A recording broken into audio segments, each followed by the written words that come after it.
We thank you for joining us this evening for the India release of Dr. Andrew Charlton's Australia Pivot to India. We are delighted to welcome amongst us Shri Hardeep Singh Puri, Union Minister of Petroleum and Natural Gas and Minister for Housing and Urban Affairs in the Government of India, to release the book. May I request Sir to join us on the dais?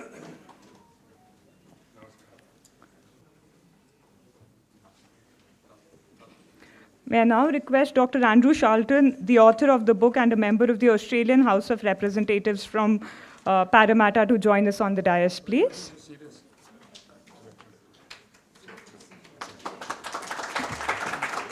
I now request Sri Ashok Malik, partner at the Asia Group, to join us on the dais, please.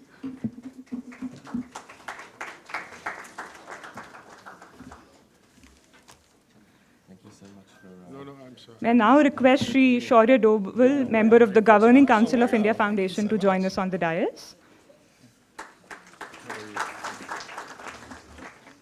I now hand over the proceedings of the evening to Sri Shaurya Doval.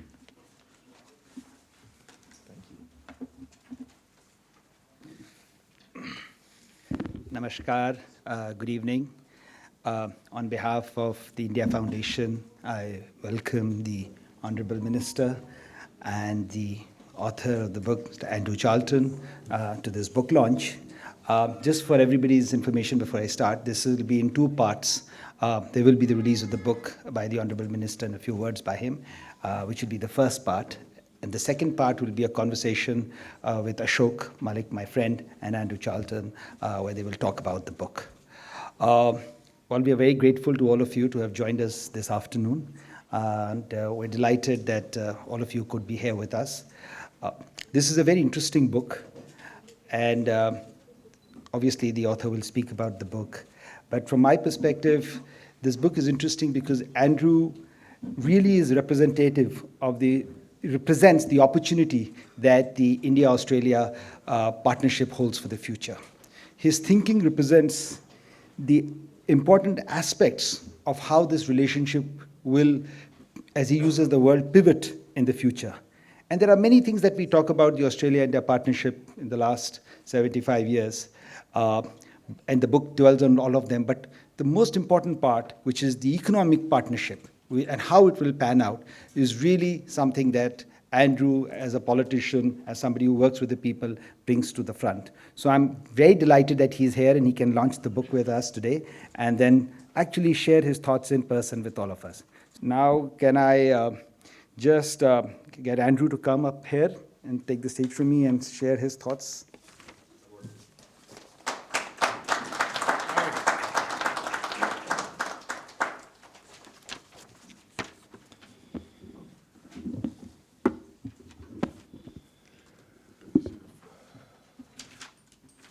Well, it's a great pleasure to be with you all, and thank you very much to the India Foundation for hosting this event.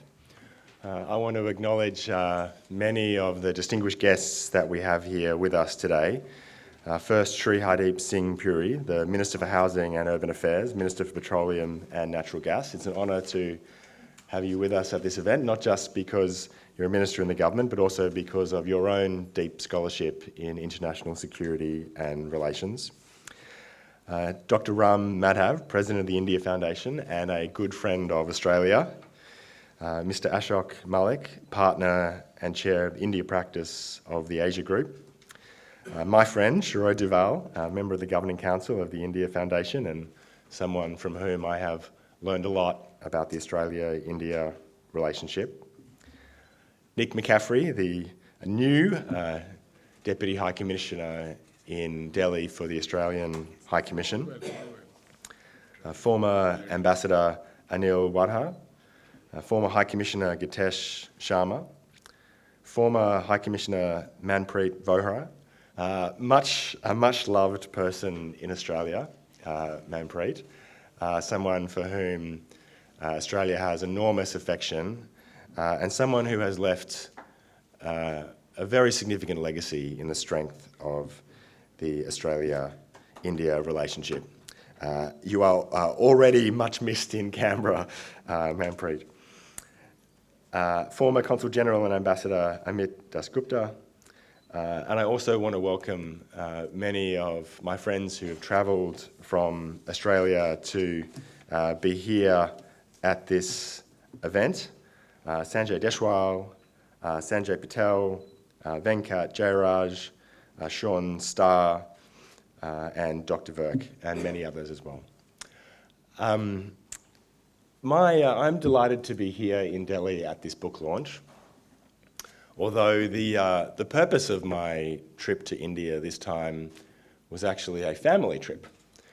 I have had the pleasure over the last 2 weeks of travelling with my wife and our 3 children through Rajasthan, from Jaipur to Jaipur and Jodhpur.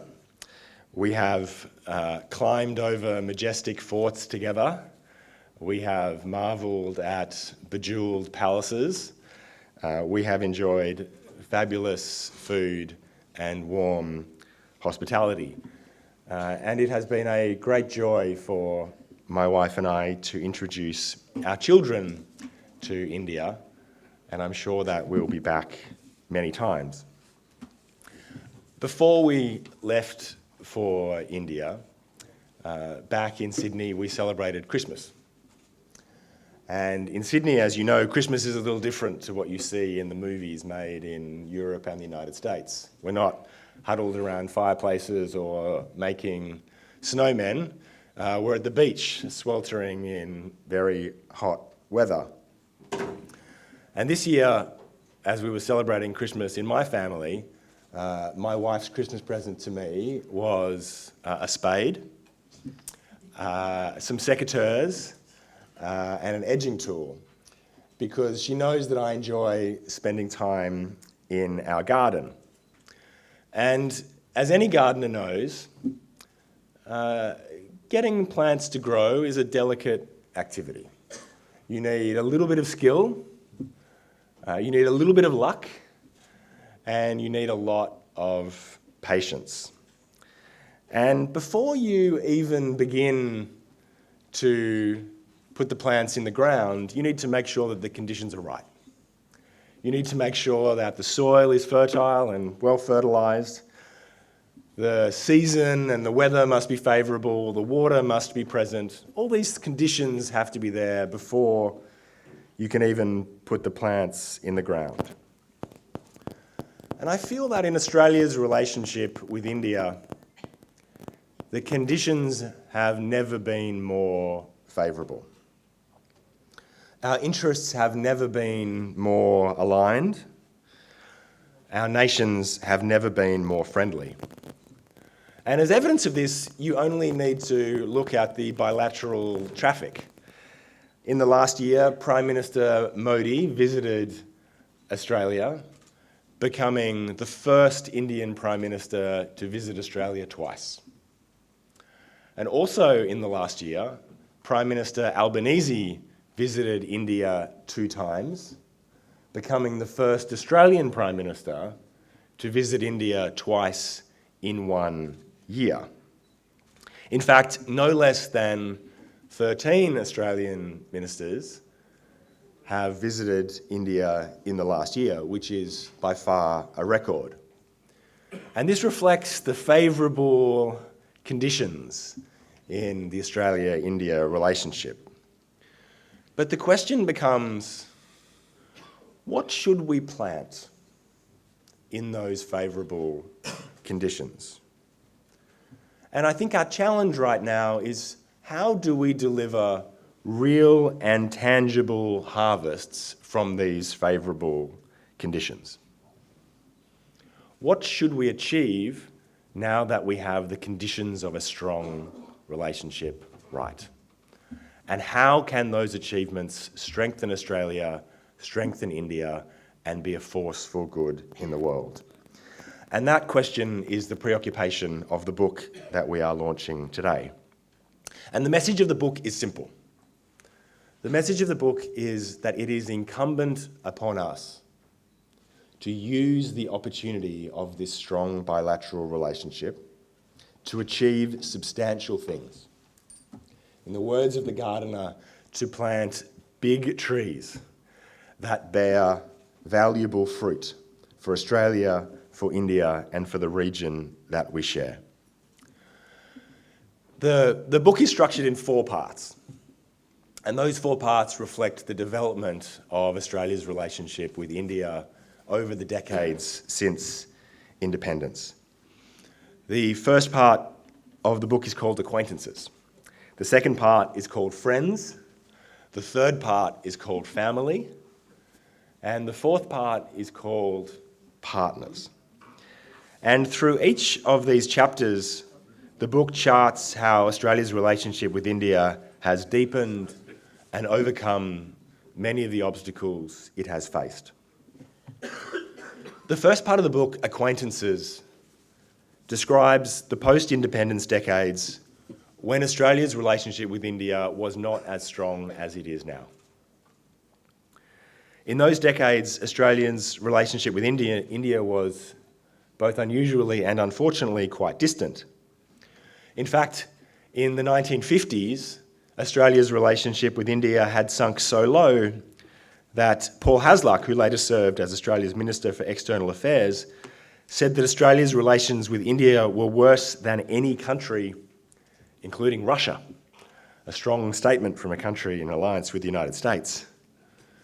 In the 1960s, Australia and India clashed over many issues, including apartheid in South Africa and the war in Vietnam.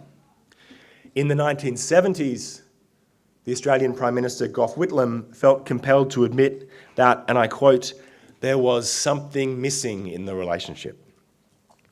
And the Department of Foreign Affairs in Australia concurred that India's importance to Australia was recognised perhaps more in the breach than in the observance.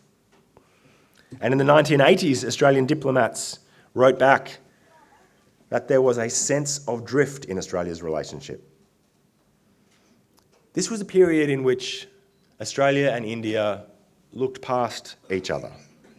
It was a period in which our instincts and our interests were at times diametrically opposed.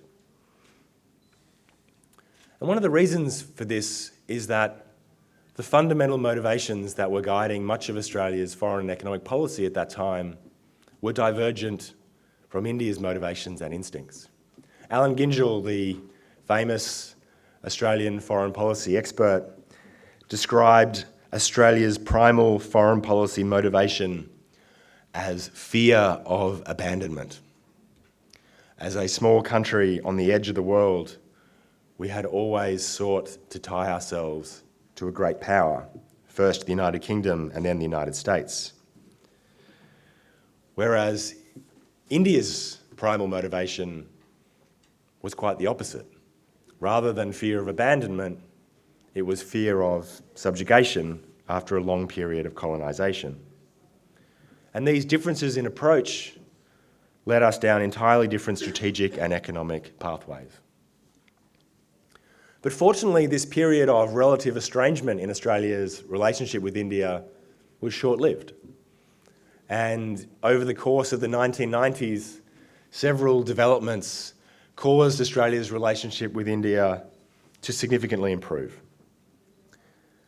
We moved, in the words of the book, from acquaintances to friends.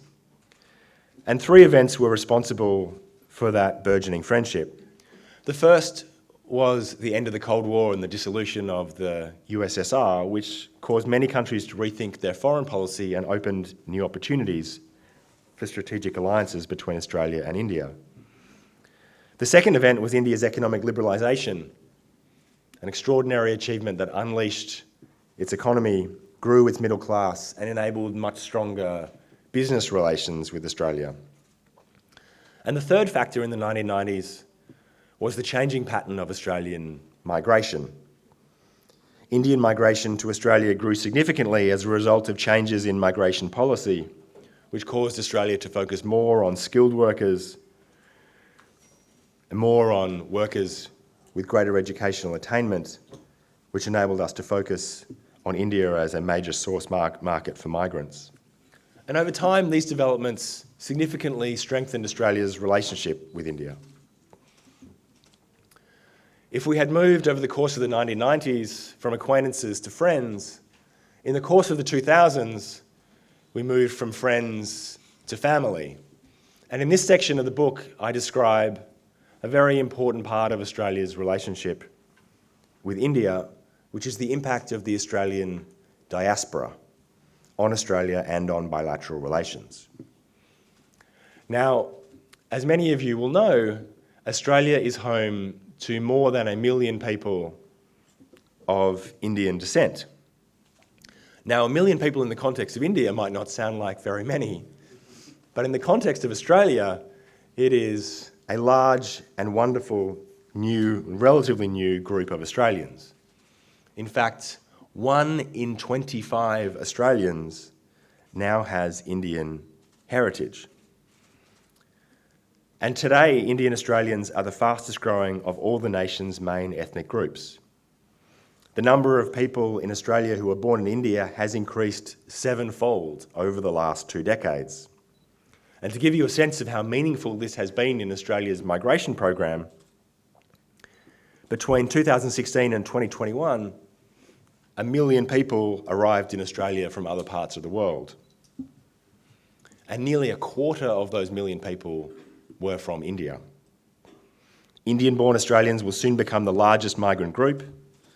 Indian-born Australians are growing 10 times faster than the number of British-born Australians and 5 times faster than the number of Chinese-born Australians.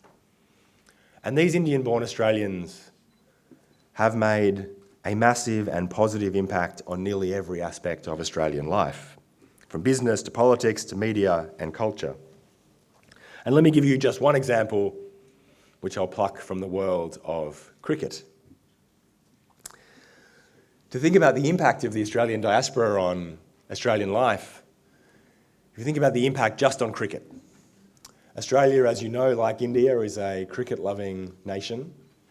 We have people that play from every age, from the junior leagues that my son plays in right up to the elite and international professional players. And in the database of Australian cricket players, that includes all of those players, everyone from the juniors to the pros. If you look at that database of the names of all Australian cricketers, the most common name of all Australian cricketers at all levels is Singh. Now, the second most common family name in that whole Cricket Australia database of all the players that play in Australia, the second most common surname after Singh is Smith. The third most common name in all those Australian cricket players is Patel. The fourth is Jones. This is an example of the impact that the Indian diaspora has had just on one part of Australian life. And it's an example of how the Indian diaspora has not just changed Australia, but changed Australia's relationship with India. Because you see, cricket used to be a sport that Australia played against India. Australian cricketers would travel for test series across the world. They'd come to India where the pitches were slow and soft, the food they had trouble with, and the weather was hot. But today, more than a dozen of Australia's best male and female professional cricketers play alongside Indian players in the Indian Premier League, which has been instrumental in bringing players and coaches and other officials closer together. And on suburban cricket fields right across Australia, the teams are strengthened by players of Indian heritage at all ages and at all levels. You see, cricket now is not just a game that Australians play against India. It's a game that we play with India in every meaning of that word. It's a reflection of the impact of the Indian diaspora on Australia and the role of that diaspora in building a stronger relationship. The final section of the book is called Partners. And this section is aspirational. It asks the question, what more can we do? What is the next level in the Australia-India relationship? How can we build a distinctive relationship that goes beyond transactional engagement and circumstantial alignment? How can we take a warm friendship produced by favourable circumstances and turn it into a genuine partnership? And the essence of partnership is different to friendship. Both are important. And partnership is a relationship of mutual investment in common endeavours. And if we are to achieve, I think, the fullest aspiration of our relationship as a partnership, there is a lot more that we can achieve together. Partnership means not just cooperating at our convenience. It means not just having relations that are friendly. It means being genuinely invested in the success of the other nation. And for Australia, one element of that is our investment. I think a true partnership will require Australia to significantly lift our investment in India. From an economic perspective, Australia currently invests less than $20 billion in India. That is less than Australia invests in Papua New Guinea. It is less than a third of what we invest in Singapore. It is just 1/20th of what we invest in the United States. And correspondingly, India's investment in Australia is not much stronger. When one country invests in another, it gives them a stake in each other's future. When Australian businesses and Australian superannuation and pension funds invest in India, it means that Australians know that their prosperity is tied to India's success. The economic growth of India is delivering dividends to Australian investors. And the economic development of India is, at least in part, supported by Australian savers. This is the dynamic of true partnership that means Indian people see Australia as a supporter of their development and a participant in their growth. This is the kind of mutual investment that is the essential binding agent that cements a true partnership. I believe that the extraordinary strength and friendship of Australia and India's relationship puts us on the cusp of achieving this kind of real partnership. Let me conclude by describing what I think the pivot to India really involves. The move over time from acquaintance to friend to family to partner. It's a pivot that stems from the recognition that India's extraordinary rise to become not just a superpower, but a preeminent superpower in the 21st century will radically change Australia inside and out. It will shape the stability of our region and contribute to the evolving story of Australian multiculturalism at home. If we execute the pivot well, we will plant initiatives that bear fruit for both countries and promote the peace and prosperity of our region. The conditions for planting have never been more favourable. So it is time to pick up our tools and get to work. Thank you very much.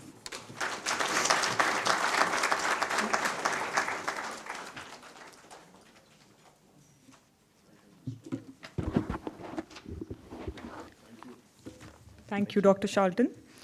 Australia's pivot to India serves as a primer and a political manifesto embedded in Dr. Charlton's worldview.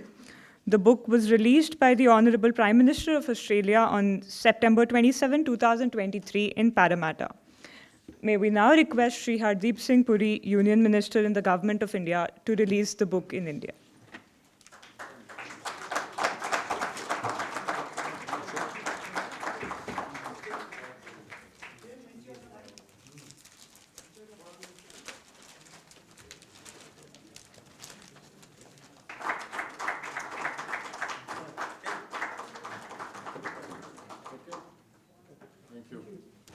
May we now request the Honorable Minister to please address us. Dr. Ram Madhav ji,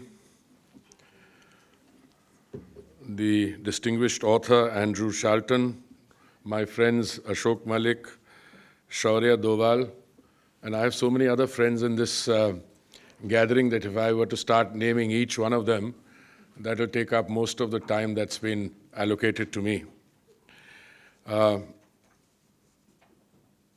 The fact that you have former High Commissioners, Consuls General, present High Commissioner, High Commissioners to be, I don't know, there may be some.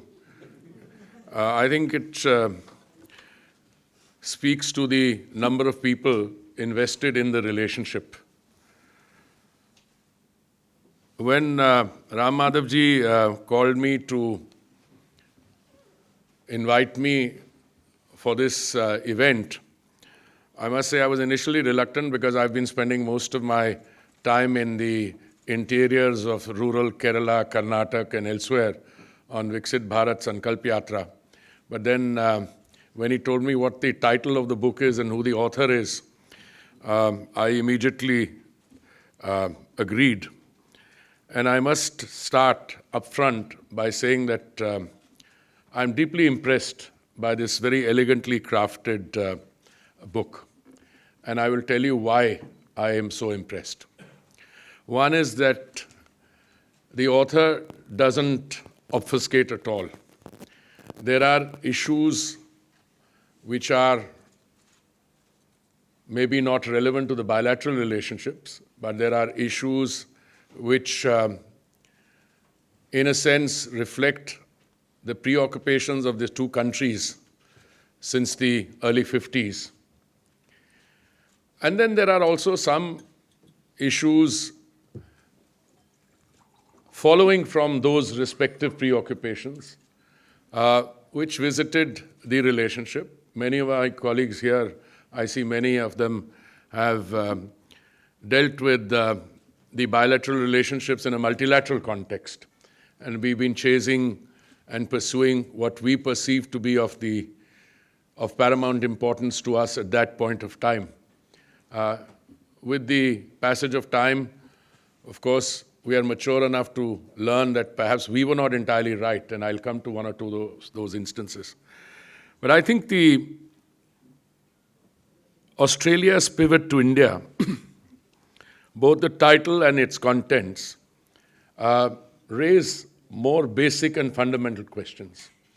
Whether two countries geographically thousands of miles apart, they may millions of years have been part of the same geographical structures. And yet, we have enough examples where geographical distance need not and should not actually be an inhibiting factor in the development of really meaningful relationships. The Australian Prime Minister, when he released the book, apart from paying rich compliments, says that this optimistic work educates us about the past and challenges us for the future. That is a point I wish to, in the few minutes I have, address, that at the end of the day, relationships between countries do not depend on just the amount of bilateral trade that is conducted, the amount of foreign direct investment which flows in either direction, but there has to be something else, that a certain chemistry, a certain spark. Now, the author's contention is, and I hope he's right, that we've reached that tipping point now, and both in Australia and India, we have that realization. Of course, if you look at the Lowy Institute's chart there about how India figures there, you would find not very prominently, and perhaps for good reason. Equally, if you were to do a random survey somewhere in some part of India, even with a very educated and highly geopolitically sensitive group of people, their preoccupations still continue to be the West, the Gulf, Japan, China. But Australia is certainly coming to acquire a very important and pride of place in this emerging Indian worldview. Since I had an opportunity during my travels to leaf through the book, and I must say I was very impressed with some parts, I'll just read out one or two small passages which I think sum up the approach. Page 199, where the author says, Australia's pivot to India, and I'm quoting him, should aspire to build a distinctive relationship that goes beyond transactional engagement and circumstantial alignment. It requires us to take a warm friendship produced by favorable circumstances and turn it into a genuine partnership. The essence of that partnership is to deepen the relationship with mutual investment in common endeavors across every sphere of our interaction. I think no one present here, or certainly I don't think anyone present here, would take issue with that. That's a positive, optimistic, and a very desirable objective. But again, I'm a bit of a cynic. I spent 39 years in the company of some of these people sitting here. I spent 6 years after that international think tanking, many years with somebody you worked with, Kevin Michael Rudd. He was the chair of the Independent Commission on Multilateralism, which was an audit on the UN, and I was its Secretary General. I worked for many years and in close collaboration with Gareth Evans. I'm not saying some of their cynicism, but some of my cynicism may have rubbed off to them. We need a little more than that. But I think that is where I introduce a nuance into this. I think in your own book, you point to more fundamental things which are going on, and we perhaps underestimate those. And I chose one of those. Maybe I'm reading too much into it, but please correct me. Here on pages 118 and 119, I think something that Australia does not like to acknowledge up front, that some of the economic successes there are back officed, if I may use that term, or sourced here. And I have a para which says, directly offshore jobs are just the tip of the iceberg. Most Indian workers engaged by Australian companies are employed indirectly through contracting giants such as HCL, TCS, DXC, Accenture, IBM, Capgemini, Cognizant, Infosys, and WRO, who collectively employ more than 4 million people in India and have a staggering collective revenue of nearly $300 billion. Just one of these companies, Tata Consultancy Services, employs more than 500,000 people in India, fulfilling outsourced tasks for companies around the world. I'm not saying all this is Australian, but these companies also serve large Australian interests. So I think the underlying economic relationship, and I say this to my friend Gopal Bagle, who's here, it may actually be deeper than what we acknowledge. That 20 billion, foreign direct investment in either direction, I don't think captures the strength of that relationship. I also want to say that, again, I think the value of this book is to set at least the policy community thinking, and I think India Foundation and others should do some thinking. And when I started reading this book, I started asking myself, what is going to make a difference? Clearly, the Modi-Albanese personal chemistry makes a lot of difference. 2 visits a year is a very encouraging thing. But what more can we do, looking 10, 15 years ahead? And I came across, after a little bit of reflecting and talking to people who know more than me, that I think one area could be critical minerals, of which Australia has plenty. We are talking lithium, cobalt, in addition to uranium, etc. Both India and Australia are part of Mineral Security Partnership, an initiative led by the US, India, and Australia. I think we have India, Australia, and Japan have a trilateral on supply chain resilience. That's one thing that struck me as providing far more stronger this thing. A 1 million strong Indian origin or Indian community, which makes up, say, 4% of your population, numbers appear impressive to you, very impressive to me, of course, but not so impressive to other people, because if you look at the size of that community elsewhere, and they're growing. But by the way, there is also in that quality of that process something far deeper. I once did a I was asked to speak somewhere, so I drew up a list of all Indians I knew who were in eminent positions in the United States. So I drew up a list of 10, 13, 14. I sent it to Lakshmi, my wife, and I asked her to look at it, and she pointed out another 6. So I think the fact is that the global marketplace is developing very differently, and especially where there are higher education for prospects. And this is where I come to the second point on Australia. I think the higher education can impart dynamism. Professionals and skilled emigration to Australia is taking off. Australians have the G8 grouping, which group tops Australian universities. Deakin from Australasia was the first university to set up shop in Gift City, Ahmedabad. They met the Prime Minister. India now is a significant portion of that, significant participation in that process. Quad and security-related cooperation in the Indo-Pacific. This must be seen in the context of the trilateral that I just mentioned, especially India, Japan, Australia. And I want to finally depart from this and say that I continue to be fascinated by what's happening in the world. I mean, no undergraduate or postgraduate course on international relations ever taught us that. The marketplace is doing something. I was talking to a younger colleague who now is an eminent professor, and he told me that he came across 2 universities in Canada.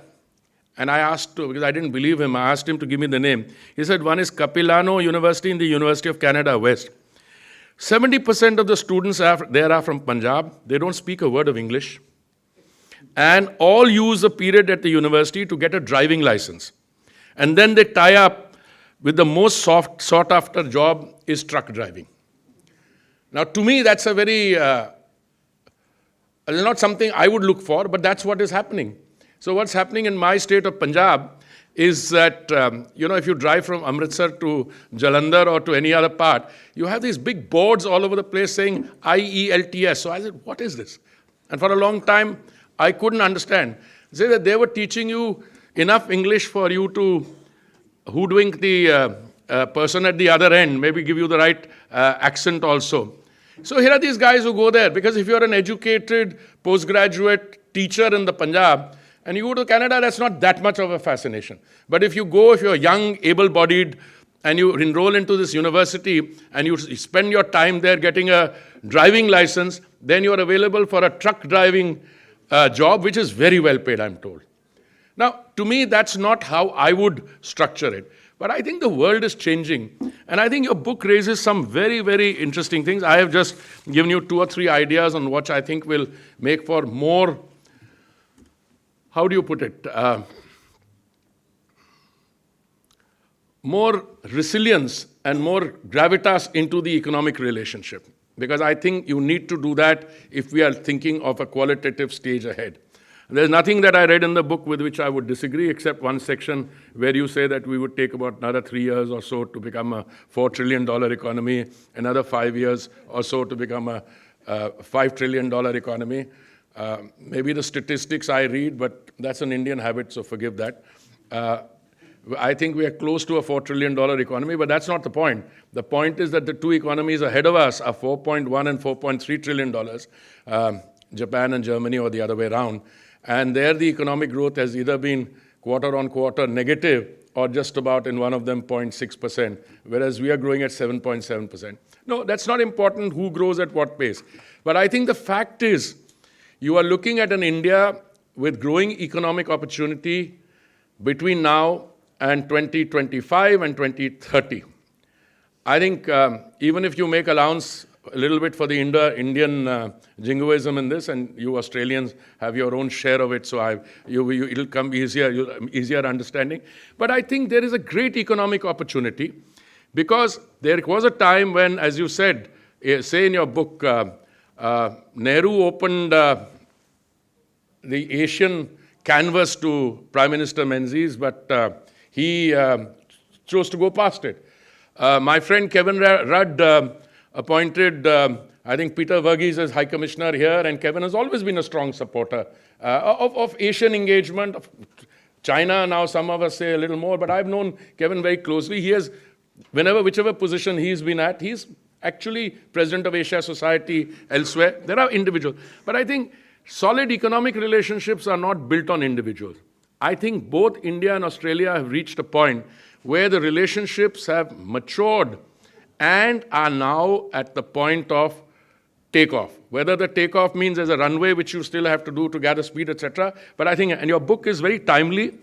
I hope many of your people working in the India Foundation will equally, because this is a very clinical study on what went wrong. We were looking elsewhere. Maybe something can be done on the Indian side, the Indian pivot to Australia or indeed to others, because I think our whole canvas on foreign and security policy, our trade policy, and Ashok here will share with me. I was a delegate to the General Agreement on Tariffs and Trade in September 1981, and I know what positions we took. We had a ministerial meeting there in 1982 on services, and today, if you'd ask me if you're a $4 trillion economy, 50% of your economy is in the external sector, okay, which is the value of remittances, to which you talk about in the book. Also, the value of goods and services imported and exported, all right? And in 1982, in the ministerial, we were taking a position, services over my dead body. That was our negotiator's position. But let's not blame ourselves. Even the United States, which then was a major demander of services, they wanted shipping, aviation, suddenly realized that they didn't want to have those services multilaterally regulated. They wanted to do it themselves. So trade policy positions come and go. But by and large, I think I totally agree with you. Some of us were very inward-looking because we didn't have the confidence, or we had other reasons, as a result of which others were more outward-oriented, but then they changed. I remember when a favorite Australian pastime in the General Agreement on Tariffs and Trade and later in the WTO was bashing the European community on its agricultural subsidies and particularly the common agricultural policy. But I think those positions have evolved. And today you will find in India, not only because we have already a free trade coordinates and agreement there, and we can look at other things, but there is a different India now and a different India which is evolving. And I see in the coming period, I'm sure in the next 5 years, that the economic processes that we have developed in the last 10 years of the Modi government, that those will not only intensify, but we will assume and look for relationships outside. Because, if you want to grow as an economy, then what happens in the world, the supply chains, etc., are important. Of course, this time we are able to do it with a much greater sense of self-confidence in terms of what is good for us and trade those in terms of what others want. So thank you very much for giving me this opportunity. I not only read it, but I would recommend it to all of you. And forgive me, I know Ashok and you will go into the details of the book. I would have loved to stay on, but I'm just now sandwiched between one program and another, but I enjoyed this tremendously. Thank you very much.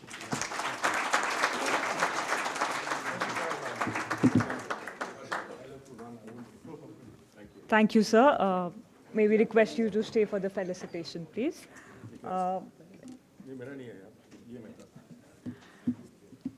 We'll now request Mr. Shaurya Doval to felicitate the Honorable Minister.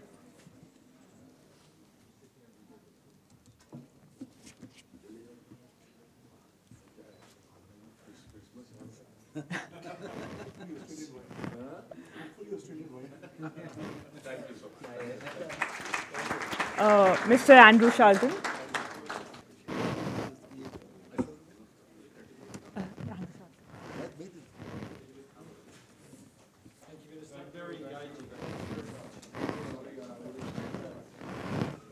Mr. Ashok Malik.